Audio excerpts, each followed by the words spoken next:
Alright, salut tout le monde. J'espère que vous allez bien. Aujourd'hui, je vous parle de situation de tireur actif. Si je te pose la question, sais-tu qu'est-ce que tu as à faire en cas de situation de tireur actif? Sais-tu comment réagir?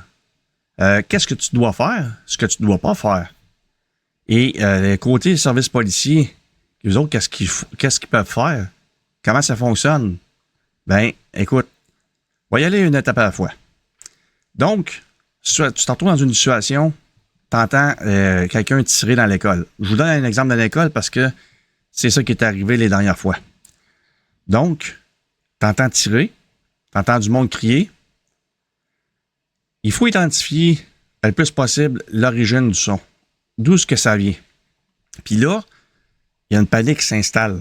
C'est sûr et certain qu'il y a de la panique, le stress, puis c'est pas normal. Il y a quelqu'un qui est en train de faire des dommages, une tuerie de masse. Donc, si tu es en mesure de le faire, tu t'en vas. Puis c'est pas d'attendre après un autre qui, lui, il est pas trop sûr. C'est tu penses à toi et tu t'en vas.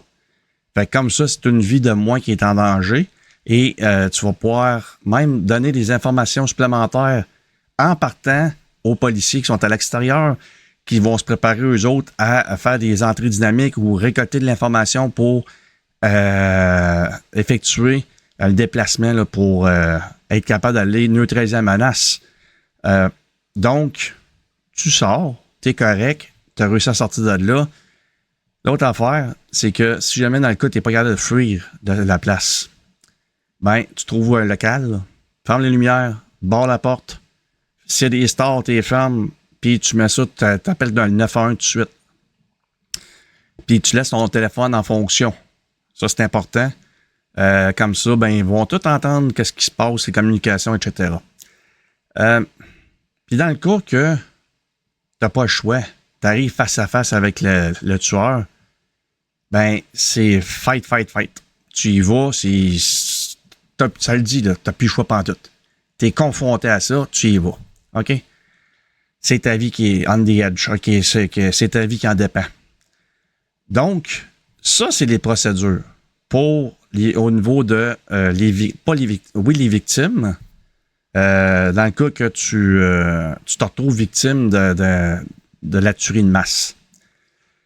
Maintenant, la question qui se pose, que je me pose puis que je vous pose, c'est comment se fait ça que est-ce que ça devrait être pratiqué, ces procédures-là, davantage? Je suis même surpris que je vous dirais que de force de constater qu'il manque de pratique et les procédures de tireur actif, il y a des procédures. Puis je suis pas mal certain, je serais curieux de voir comment est-ce qu'il y a de monde, de gens ou les institutions qui sont prêts à réagir adéquatement. Tu poses des questions, OK, on fait quoi, qui fait quoi, puis on se dépêche comment? J'ai des gros doutes. Honnêtement, là, j'ai des gros doutes à me dire, oui, ils sont prêts à 100%, ou ben non, ils savent toutes leurs affaires. Je sais pas qu'est-ce que tu en penses, mais mets-moi ça dans les commentaires. Et de l'autre côté, on parle des interventions policières, les policiers qui arrivent puis qu'on se dit, il y a des policiers qui sont arrivés on spot. Eux autres, ils constatent qu'il y a une tuerie de masse, il y a un tueur actif là-dedans. Et puis, ben là, c'est là que ça se passe. Toutes les minutes, les heures qui passent, c'est critique.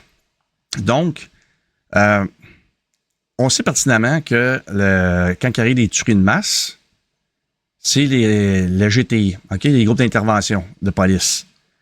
Le problème là-dedans, c'est que c'est le délai entre la tuerie de masse, la situation qui est active, versus le fait que ton QRF, ton GTI, se prépare, ramène l'équipe, pogne les affaires, leur branle-bas de combat, puis ils se dirigent directement où est-ce qu'il y a pas une prise d'otage, mais une tuerie. OK? Il y a un gros délai. Il y a une couple d'heures qui vont s'écouler entre les deux.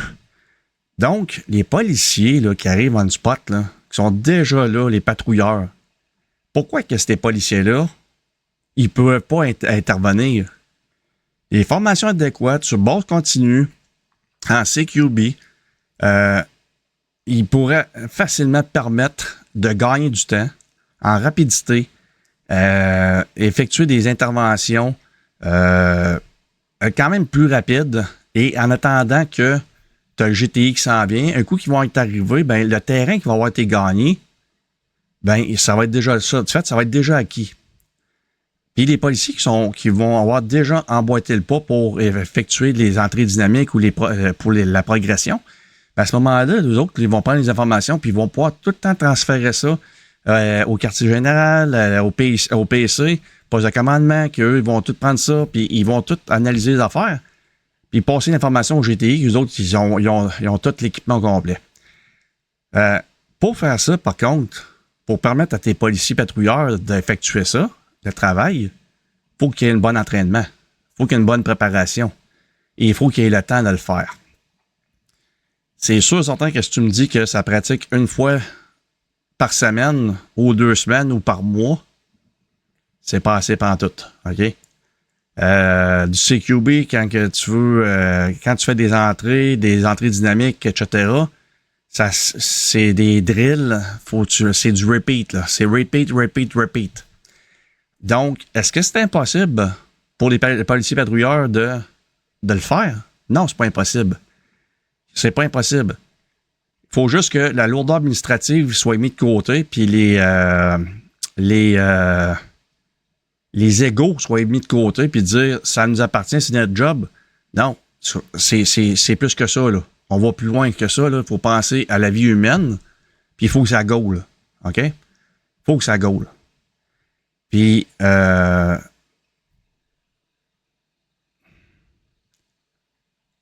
CQB, en combat en zone urbaine de même, les entrées dynamiques, les entrées dynamiques, t'as pas le temps de perdre. T'as zéro temps à perdre. Comme je l'ai dit tantôt, c'est des questions de fractions de secondes, des minutes. Faut que ça goal, OK? Faut que ça roule. Donc, un entraînement adéquat, avec l'équipement adéquat, de l'équipement adéquat, ben là, tu viens de donner une meilleure chance à tes opérations policières. Donc, si on amène ça même, donc, en date d'aujourd'hui, est-ce qu'on peut dire que les policiers sont prêts à réagir? J'ai pas vu concrètement en date d'aujourd'hui. Mais ça prend beaucoup de pratique. Ça prend vraiment de la pratique, ça prend des drills. Mais le minimum, moi, je vous dirais que selon ce que je pense, mon avis à moi, mon opinion, c'est que les policiers devraient avoir un minimum de formation en combat en zone urbaine, en entrée dynamique. Et là, on va changer la donne. Avec des entrées dynamiques, avec des formations d'entrée dynamique pour les policiers, tous les policiers et tous les corps police, la formation de base d'entrée dynamique de CQB et policiers devraient toutes l'avoir, de passer le Basic Training Course. Ils devraient toutes le faire. Fait que de cette façon-là, au moins, ils ont déjà une petite base pour être capable de dire on est capable d'opérer puis de commencer la progression en attendant que le GTI arrive. Aussi simple que ça. Donc, je vous pose encore la question en terminant, à savoir, qu'est-ce que vous autres en pensez? Est-ce que vous connaissez les procédures? Est-ce que dans votre milieu de travail ou institution, il y a de quoi de mise en place? On prend tout ça au sérieux ou c'est négligé pas mal? Ben, mettez-moi ça dans les commentaires. Fait que là-dessus, les amis, je vais vous souhaiter une bonne fin de journée. Puis prenez soin de vous autres. Ciao!